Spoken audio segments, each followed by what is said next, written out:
On a dit pour avoir un aliment complet, on a besoin de l'énergie, on a besoin des protéines, on a besoin des vitamines et des minéraux. Voilà l'essentiel pour faire un aliment complet.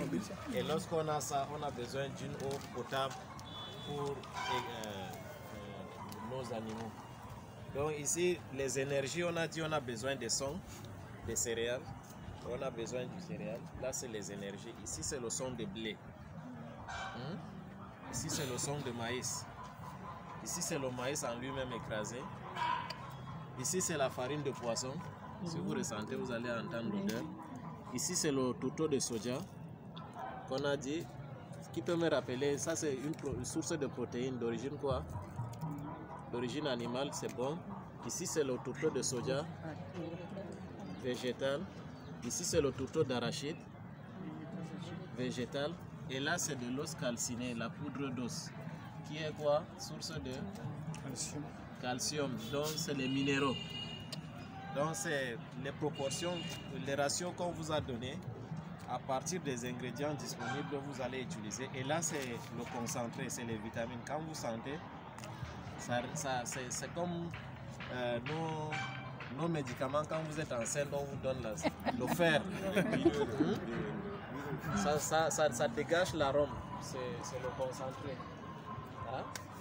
Donc, vous avez tout ici, en fonction de ce que vous avez, les ratios que vous voulez faire, vous constituez votre aliment, en fonction de la disponibilité des ingrédients.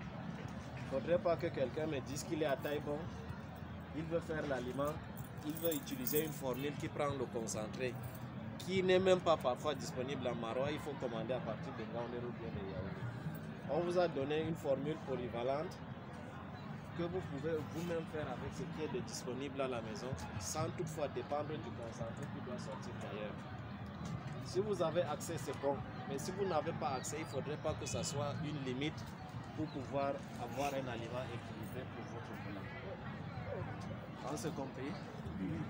Il y a des questions? La personne qui a déposé le bill, toute l'attention est répartie là-bas. Bonsoir. Ça, c'est ce qui est de l'alimentation. Oui, maman.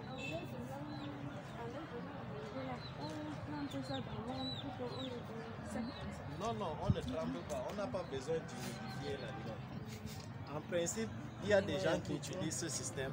Ils humidifient l'aliment avant de donner, surtout pour les poussins. Parce que le poussin, quand il naît, il ne sait pas que lorsque je mange, je picore, il faudrait l'eau. Et c'est même une raison pour laquelle la plupart des équipements d'élevage, vous allez voir la couleur rouge. C'est parce que tous les animaux sont sensibles à la couleur rouge, et particulièrement la volaille, elle a une attirance particulière à la couleur rouge. Vous allez vous rendre compte que les équipements, la plupart des équipements de volaille ont cette couleur rouge là. C'est pour attirer le maximum possible de poussins vers cet équipement, soit pour s'abreuver, soit pour s'alimenter. L'inconvénient d'humidifier l'aliment tel que vous avez posé comme question, c'est qu'en humidifiant l'aliment, il faudrait vous rassurer que cet aliment va finir avant la fin de la journée. Si ça ne finit pas, vous ne pouvez pas garder. Parce qu'en gardant, ça va faire de la moisissure. Et ça commence, c'est la pourriture qui s'engage. Sauf si vous voulez produire les acidots. Et la composition de ces aliments-là, est-ce qu'on peut aussi élever les canards avec? C'est ça que j'ai dit, c'est une formule polyvalente. Que ce soit les pingades, que ce soit le poulet, que ce soit le canard, adulte comme jeune, c'est une formule polyvalente qu'on vous a donnée. Mais lorsque vous allez arriver à un stade important où la quantité, le nombre est important, là on va vous distinguer l'aliment de démarrage, l'aliment de croissance, l'aliment de finition, l'aliment ponte. Mais pour l'instant, on ne voudrait pas vous saturer avec ça. On a conçu une formule simple et polyvalente. Que ce soit pour le canard, que ce soit pour la pintade, vous allez vous en sortir avec. Ça, c'est ce qui est de l'alimentation. Ai-je besoin de démontrer comment on fabrique les appâts pour la production des asticots? Oui. Mais il fait déjà tâche. D'accord.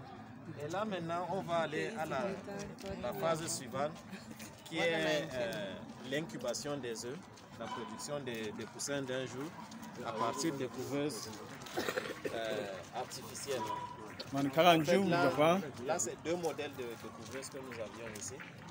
Ici, c'est une couveuse aussi fabriquée à l'artisanal et c'est manuel par rapport à celle-ci qui est automatique. Aussi petite qu'elle est, elle est automatique. Lorsque vous allez commencer à produire les œufs, peut-être on va d'abord faire descendre ceci pour que chacune voie.